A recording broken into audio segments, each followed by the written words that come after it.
Joining me now is Arkansas Senator Tom Cotton, member of the Senate Armed Services Committee.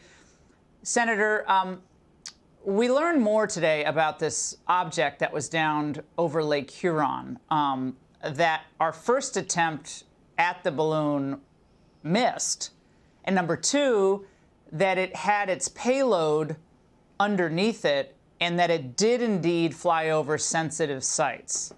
So where's the President of the United States addressing the nation about any of this? Laura, I think that's a great point. The American people deserve an explanation from the President about exactly what he thinks these objects were and why we shot them down just a week after letting an obvious Chinese spy balloon fly all across America. I mean, Justin Trudeau gave that to the people of Canada last week when an American aircraft downed one of these objects over Canada. Surely Justin Trudeau is not a more decisive and stronger leader than American president. I hope that's not the world in which we're living. The president needs to come forward on camera, speaking directly to the American people, stop sending out mouthpieces and anonymous sources.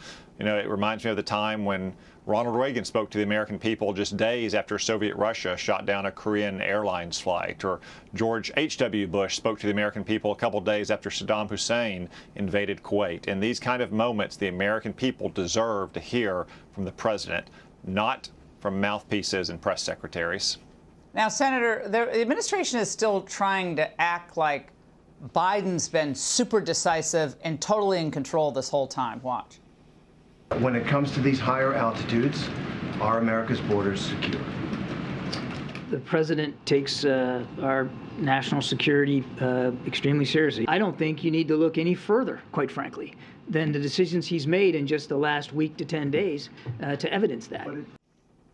Senator, do you see a consistent approach to these unidentified aerial phenomenon or objects that are flying in the sky? Is there consistency here?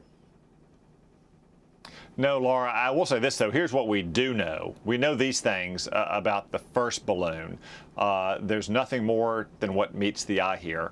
China sent a balloon to spy on America. The administration identified it before it entered the Alaskan airspace. President Biden had a chance to shoot it down. He chose not to. The balloon then flew all across America, spying on America. I think part of what we see now is the president and his political handlers worried about the criticism they received for that failure. But really, that's just one in a string of failures going back to the beginning of this administration that has projected weakness and intimidation on the part of Joe Biden towards the Chinese communists. Remember, after the collapse of Afghanistan, Chinese propaganda outlets were talking about an Afghan effect. Unfortunately, I think we may see another echo in these objects of the so-called Afghan effect. Well, after all that's happened, Senator, just in the past 10 days, the administration, it seems still quite insistent upon meeting with China. Watch.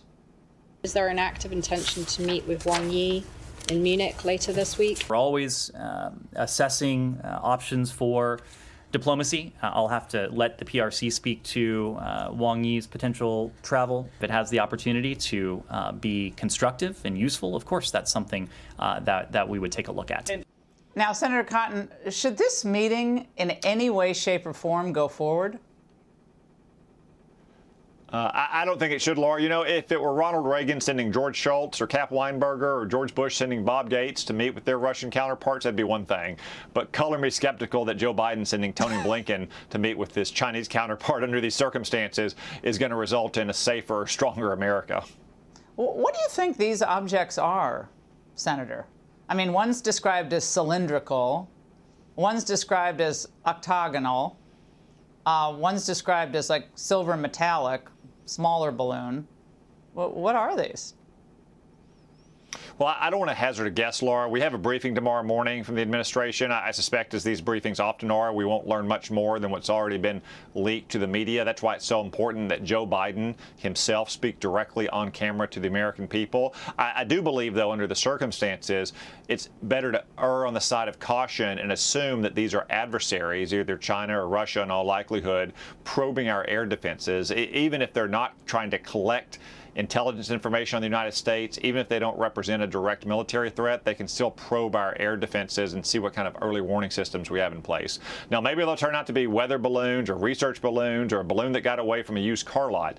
But when you're dealing with life and death matters of national security, it's always safest to err on the side of caution and think that your enemies like China are up to no good.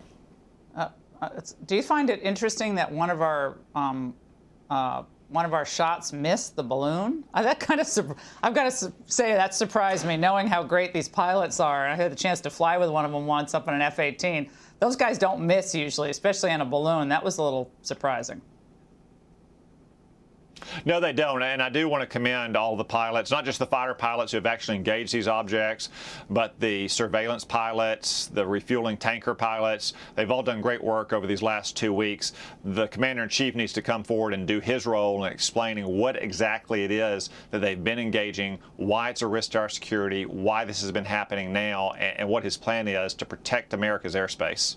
Yeah, he's in hiding. Senator, thank you so much.